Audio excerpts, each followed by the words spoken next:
صرف 5 منٹ کا مدرسہ قرآن و حدیث کی روشنی میں 12 رمضان المبارک۔ نمبر 1، اسلامی تاریخ۔ اسلام کے ابتدائی دور میں بیرون ملک تعلیم کا نظام۔ آپ صلی اللہ علیہ وسلم کے حیات طیبہ میں علم کا مرجع آپ ہی کی ذات والا صفات تھی، لیکن اسلام کے ابتدائی دور ہی میں آپ کے فیض یافتہ صحابہ اکرام رضی اللہ عنہم جب دینی تعلیم اور لکھنے میں مہارت حاصل کر لیتے تو انہیں دوسرے شہروں میں مسلمانوں کو علم دین سے آراستہ کرنے کے لیے بھیج دیا جاتا تھا، جیسے کہ حضرت مصعب بن عمیر رضی اللہ عنہ اور حضرت عبداللہ بن ام مختوم رضی اللہ عنہ کو ہجرت سے پہلے مدینہ منورہ بھیجا گیا کہ لوگوں کو قرآن مجید پڑھائیں اور اسلامی تعلیمات سے بہرایاب کریں، اور ہجرت کے بعد حضرت معاذ بن جبل رضی اللہ عنہ کو مکہ مکرمہ کے لوگوں کے حفظ اور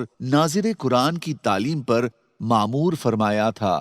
ایک مرتبہ یمن کے کچھ لوگ حضور صلی اللہ علیہ وسلم کی خدمت میں حاضر ہوئے اور درخواست کی کہ ہمارے ساتھ ایک ایسے آدمی کو بھیج دیں جو ہمیں دینی مسائل سکھائے اور سنتوں کی تعلیم دے اور کتاب اللہ کی روشنی میں فیصلہ کرے۔ چنانچہ آپ صلی اللہ علیہ وسلم نے حضرت علی رضی اللہ عنہ کو ان ہدایات کے ساتھ یمن روانہ فرمایا کہ انہیں دینی مسائل کی تعلیم دے، سنتیں سکھائیں اور ان میں کتاب اللہ کی روشنی میں فیصلہ کرے۔ نمبر 2، حضور صلی اللہ علیہ وسلم کا معجزہ، کھجور کے گنچے کا چلنا۔ ایک دیہاتی رسول اللہ صلی اللہ علیہ وسلم کی خدمت میں آیا اور کہا کہ مجھے یہ کیسے یقین آئے کہ آپ نبی ہو؟ آپ صلی اللہ علیہ وسلم نے فرمایا، اگر میں اس کھجور کے کوشے گچھے کو بلا لوں تو تم میرے نبی ہونے کو مان لو گے؟ اس نے کہا ہاں۔ آپ صلی اللہ علیہ وسلم نے اس گچھے کو بلایا، وہ درخت سے اتر کر رسول اللہ صلی اللہ علیہ وسلم کے پاس آیا اور پھر آپ کے حکم سے واپس چلا گیا۔ دیہاتی فوراً اس معجزے کو دیکھ کر ایمان لے آیا۔ نمبر 3، ایک فرض کے بارے میں، تجارتی مال اور سامان پر زکوٰۃ۔ ایک صحابی سے روایت ہے کہ رسول اللہ صلی اللہ علیہ وسلم ہمیں حکم دیتے تھے کہ ہم ہر اس چیز کی زکوٰۃ نکالیں جو ہم نے تجارت کی غرض سے بیچنے کے لیے لے رکھی ہو۔ نوٹ: جو چیز بھی تجارت اور انویسٹمنٹ کے لیے خریدی جائے اس پر زکوٰۃ فرض ہے، خواہ وہ دکان کا سامان ہو یا زمین، فلیٹ، پلاٹ وغیرہ ہو۔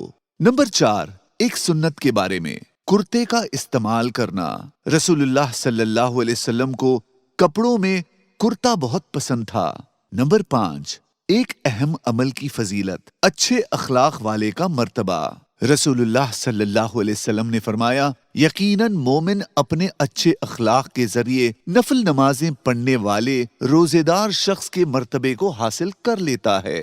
نمبر 6، ایک گناہ کے بارے میں، حسد کی ممانعت۔ رسول اللہ صلی اللہ علیہ وسلم نے فرمایا، آپس میں بغض، کینہ نہ رکھو، حسد نہ کرو، پیٹھ پیچھے کسی کی برائی نہ کرو، بلکہ اللہ کے بندے اور آپس میں بھائی بن کے رہو۔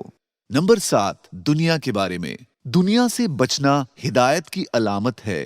رسول اللہ صلی اللہ علیہ وسلم نے فرمایا، جب ہدایت کا نور سینے میں داخل ہوتا ہے تو سینہ کھل جاتا ہے۔ صحابہ کرام نے عرض کیا، یا رسول اللہ، کیا اس حالت کی کوئی علامت ہے جس سے اس کو پہچانا جا سکے؟ حضور صلی اللہ علیہ وسلم نے فرمایا، ہاں، اس کی نشانی ہے دار الغرور، دنیا سے دور رہنا اور آخرت جو ہمیشہ ہمیش باقی رہنے کی جگہ ہے اس کی طرف رجوع ہونا اور پوری طرح متوجہ رہنا، اور مرنے سے پہلے مرنے کی تیاری کرنا۔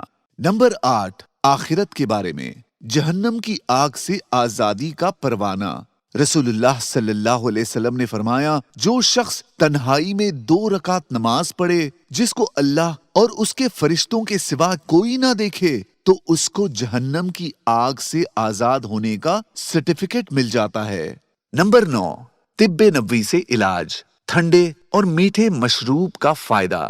حضرت عائشہ رضی اللہ عنہا فرماتی ہیں کہ حضور صلی اللہ علیہ وسلم کو پینے کی چیزوں میں ٹھنڈی اور میٹھی چیز زیادہ پسند تھی۔ نوٹ: علامہ ابن قیم رحمۃ اللہ علیہ فرماتے ہیں کہ جب پانی میں مٹھاس اور ٹھنڈک جمع ہو جائیں تو وہ صحت کی حفاظت اور بدن کے لیے بہت مفید ہے اور اس میں غذائیت بہت زیادہ ہے۔